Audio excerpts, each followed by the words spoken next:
Today we are going to build out a couple of slides to express our understanding of the human situation, of the human dynamics within Tinkleman. And of course, you can then extrapolate it to your current client, the client that you're working with. So there are two ways that we can think in terms of understanding our stakeholders. One is at a broader general uh, kind of map of our different stakeholders. And the next is a more focused on a specific stakeholder or a specific team of people uh, within the organization. This grid helps us classify or categorize the different stakeholders based on the kind of value or the impact or the influence that they have on our project with them. So here you can see there are four quadrants into which you can place a person or a team, and that would help you to understand how you will respond to them, how you will engage with them or not engage with them, depending on where they are in this quadrant. And another thing that this helps us to also do is identify the forces, the human forces that need to be balanced or traded off as you go about your work. So, for example, while you have someone with high interest and high power, you also have to keep someone with low interest and high power in mind. You can't just put all your focus on the high interest, high power, because you don't know if you don't put or if you don't give any uh, attention to the one in high power but with low interest, he may one day turn out to be the person or the group or the team that can actually impact negatively the work that you do. So you've got to balance off or trade off the people that you identify or specify in this quadrant. This is getting into the psyche of a specific stakeholder or a user of your system. You don't build it for everyone. You have to pick and choose who you're going to build this for. The ones that have influence, maybe, or the ones that are resisting the most, or the ones that you know will champion the system. So you've got to kind of figure out who you want to do it for. The intent is to understand what motivates them, what they want, what resistance will we need to work through essentially to get them aligned to the org vision for the project, um, and basically just use this understanding to get a sense of the system, the organization at large. So let's get a lay of a land from the Tinkleman perspective. So you can see that venture capital investors, that's the organization or the group of people who actually invested in Tinkleman, and they have low interest in terms of the day-to-day working, but they have high power because they can make decisions regarding the direction Tinkleman takes or what it does or doesn't do. And so we've got to make sure that they are basically protected because that's their money. And of course, also satisfied in the kind of uh, projects or movements or directions that Tinkleman takes.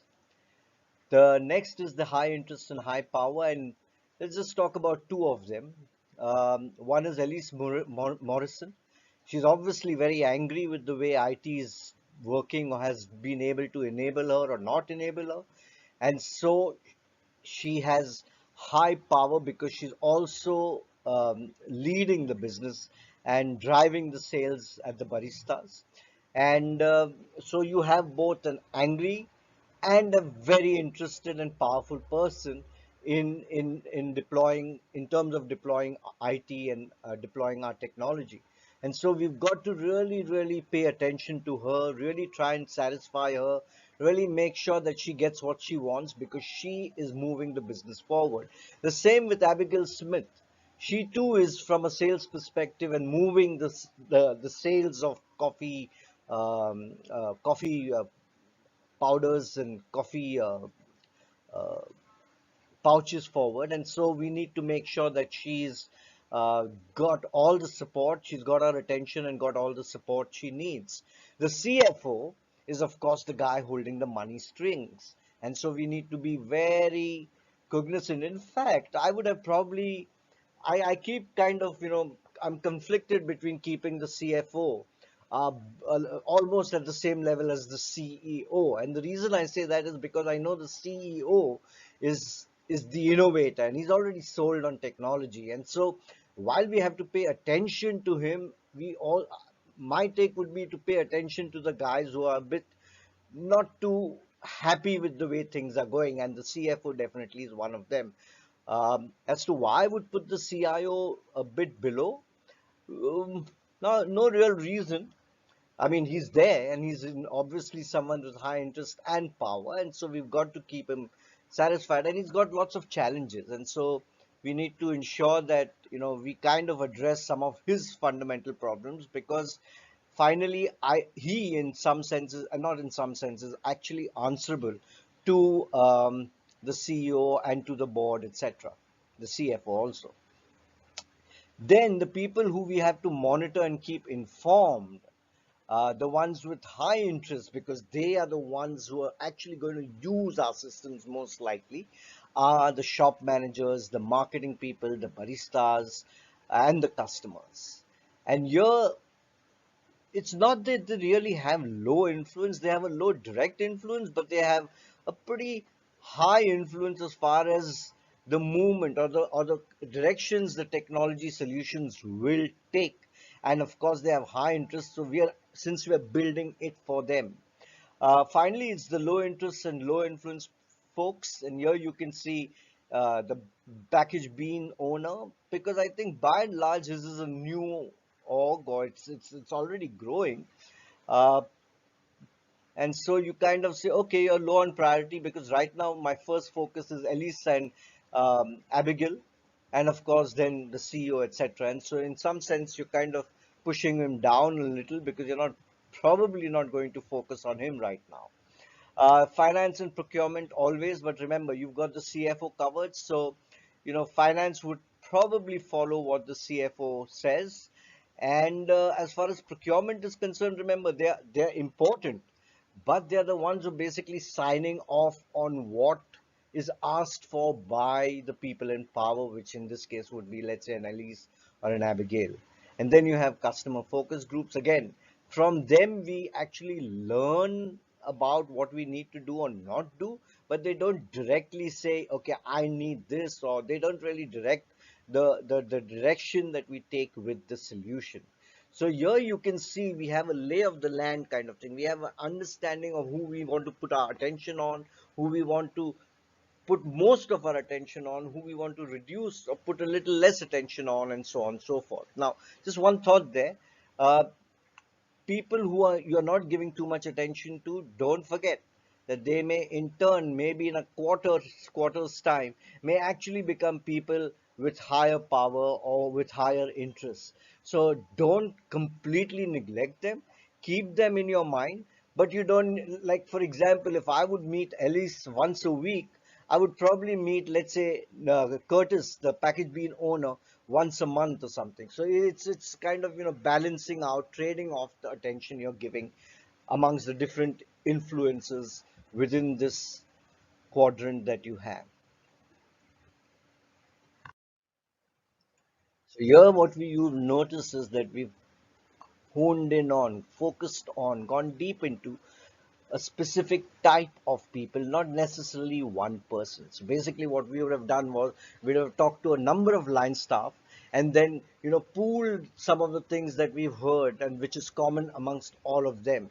And from here, what you get as a perspective, one fundamental perspective, is that these guys are the ones in front of the customer and they need to be friendly. They are the ones who are going to make or break, in some sense, the response from customers.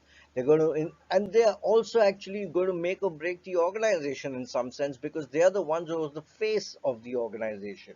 And so as you kind of look at this canvas, what you can see is how, how the question you may want to ask yourself is, How do I enable these people to focus on being friendly and take away the drudgery, the tasks that they may have to do, uh, the more coffee based or the delivery tasks, so that they can fundamentally focus on engaging the customer, on making him feel comfortable, etc., etc. And so when you look at this or you read what they've said, that's what you need to be thinking. That's where your opportunity for intervention from a technology perspective lies, in enabling these people to keep their attention on the customer.